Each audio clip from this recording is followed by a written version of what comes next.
Hey, it's Darlene with Unmaking a Mess, and it is Tuesday, July 8th, 2025. And I just wanted to hop on here because I'm kind of doing that in the moment thing, even though it's not exactly in the moment, because all the thoughts and emotions occurred right after I left work, which has been over an hour now. But I still want to talk about what happened. But in the meantime, remember to please share, subscribe, leave me a comment because, I'd love to hear from you guys. And remember to check me out on Facebook as well as this YouTube channel and on my website, unmakingamess.com. So, all right. So, as I was saying, I feel better now. But as I was leaving work, I always go onto the units. I call them units. They're like dorm rooms for the residents, and I tell everybody goodbye. And I think one of the clients said, "Well, what are you doing?" And I was like, "Well, might go to Walmart, check out some plants so I can use them in the planter box." Because one of the residents has a little planter box, and they want to put something in it. They were trying to grow something else and it wasn't working. And, I just want them to feel really good about, what they're doing and give them an opportunity to take care of something. And then another one wants another hummingbird feeder. And of course, those don't cost much. And it's just one of those little things that, really brings them happiness. So I said I was going to go to Walmart and check out these two things. And one of the staff members, who's not normally there, made a comment, "Why don't you just go home and relax?" And I don't even know how I replied, but I was like, "Yeah, that would be great." I think I just said, "Yeah, that would be great." And then I told everybody good night and I left. And the voice and the words just kept repeating themselves in my head. And I had that feeling like it just really bothered me, like it triggered me. And I thought about the clients and how you can say something to them that you think is completely harmless, not realizing that these things can trigger them as well. And I realized that I'm definitely no different than them. I mean, I know I'm learning how to let things go. And this was just kind of one of those opportunities to work on that because as I left work, I'm driving down the road and I just kept hearing it over and over and over. And then I started to overanalyze myself like, well, why don't I just go home and relax? What's with that? What is so hard about that? And of course, I didn't just go home because I had already had plans to go by a friend's house. She was giving me some plants, so I had to go do that first. And then it's Tuesday, and so I always get the girls and I tacos because they're only $1 and it's a great deal to eat out, get something special for us. And the relaxed thing just freaking bothers me because I had a talk with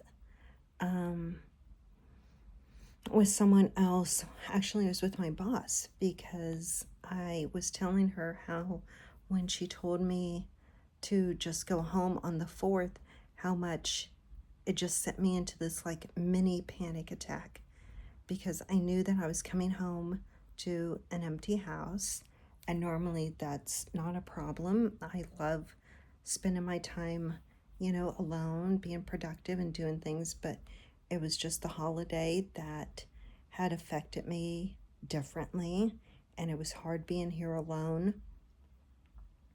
And when this person told me to go home and relax, I think it just triggered that anxiety in me again, or that attack in me, because, my mom never relaxed. She was always doing something. And now that I'm thinking about it, I think of how many times did I tell her to sit down when I would go visit her. I would say, Mom, just come sit down and talk to me. And she would say, I will, I will. Let me just do this first. And of course, she eventually would. But by the time she did that, it was generally about the time that I had to go. And wow, this is like really humbling me, because I think of how many missed opportunities I have with my daughters where I'm not sitting downstairs with them and relaxing with them. Hence, like right now, because I felt like I really wanted to just get this out there and talk about it, because it goes to show how much our upbringing affects us. Like seeing my mom constantly on the go has made me that way. I mean, I don't think it's a completely bad thing. I honestly think it's an okay thing, because at my age, I don't mind doing things. I think I just have to be super careful and prioritize things and know when to sit down and when to put the blinders on to everything else that needs to be done, so that I can spend that time, with my kids. It sounds easy enough, right? I become the single mom martyr, because I think, yeah, I don't share the responsibilities with someone else. And who is going to put all these clothes away? And who is going to water the plants? Okay, granted, yes, my daughters could do it, especially the outdoor ones. I trust them with those. What else? Honestly, there's not a whole lot else. I bring it all on myself. I know I need to relax more. I know I need to chill and give in to those times where I really could care less about how the house looks or what needs to be done, because at some point it's going to get done. I mean, to be honest, when I say like I don't mind it when the girls are gone, it's because that's when I get things done. I try to do as much as I can when they're not here, so that when they are here, I can be present with them. Maybe I'm just making a big deal out of nothing. I don't know. It just kind of rubbed me indifferently, not wrong, just indifferently, like somebody telling me, why don't you just go and relax? I think that just, it speaks to how you never know what a person is going through. So when you say something, it might affect them one day, and the next day it can be, yeah, whatever, I don't care, and you just don't even think twice about it. I'm sure a lot of this has to do with the holiday and still coming down from that part of the depression cycle and the grief and the anxiety that I got from it. I don't think those things go away very quickly. I think it takes getting back into your routine and doing things that normalize your day, and just kind of moving on. I mean, you just don't get past certain events in your life that truly affected you and your kids. It may be something that, I guess for me, I can move past it, because at some point you have to just keep pressing on. You got to keep going to work. You got to keep taking care of yourself. You got to keep paying the bills. You got to take care of a house. You got to take care of your kids. I got to help my daughter find where she wants to go to college, help the other daughter, just navigate life. And the other one has just moved out. It's all good. Am I a Debbie Downer? Gosh, I'm so sorry, Debbie's out there. I don't mean it that way. Do I perpetually bring on the negative? Do you know what?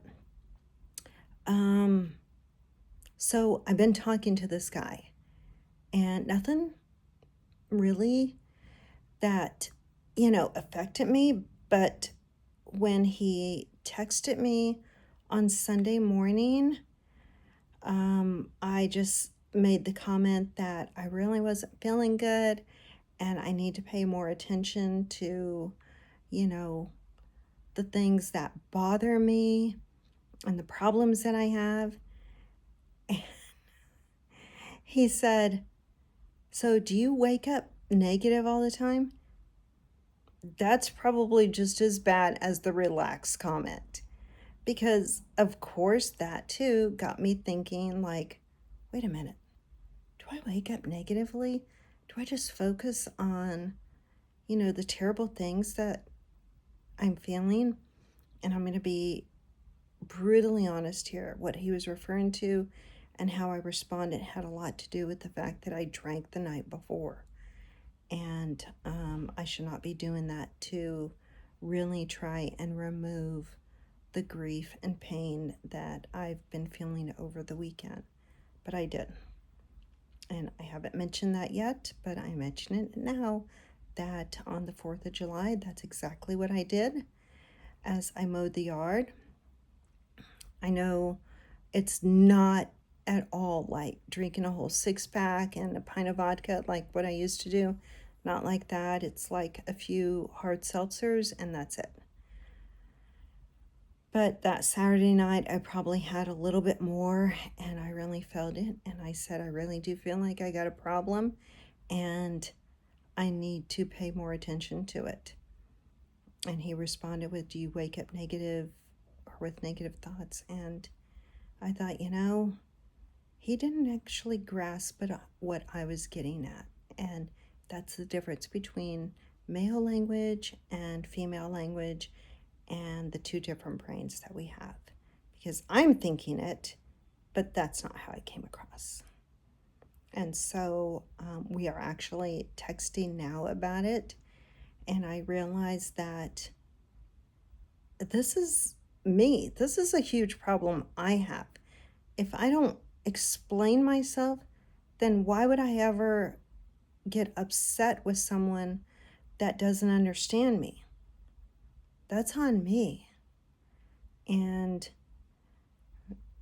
I know that I don't wake up negatively. In fact, I wake up and I give God thanks and I ask God to use me in ways that even I cannot imagine so that I can hopefully bring others closer to Him and shine a light on others.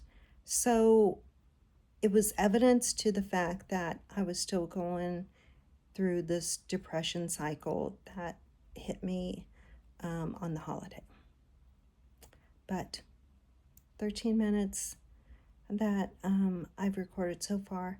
Anyway, yeah, I'm not going to take much more time. I just had to say that it's interesting how certain comments can trigger you and how they affect you and what you do with them afterwards.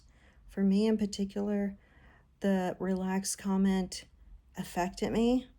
I think I'm okay now from it, but maybe it's also part of the guilt or the shame or the realization that I really can't relax some of the times. And I don't know what that's always about. I just know that my mom was the same way. And when she got put in a nursing home, it affected her so badly that her health deteriorated because she was used to doing things. And when you're used to doing things and fending for yourself and taking care of things, and you can't do that anymore, then what's to live for? Sorry, don't mean to be depressing, but I think it's worth thinking about and how you are using your days. So, love you guys. Definitely please share and subscribe. Let me know what you think, and I'm going to keep recording.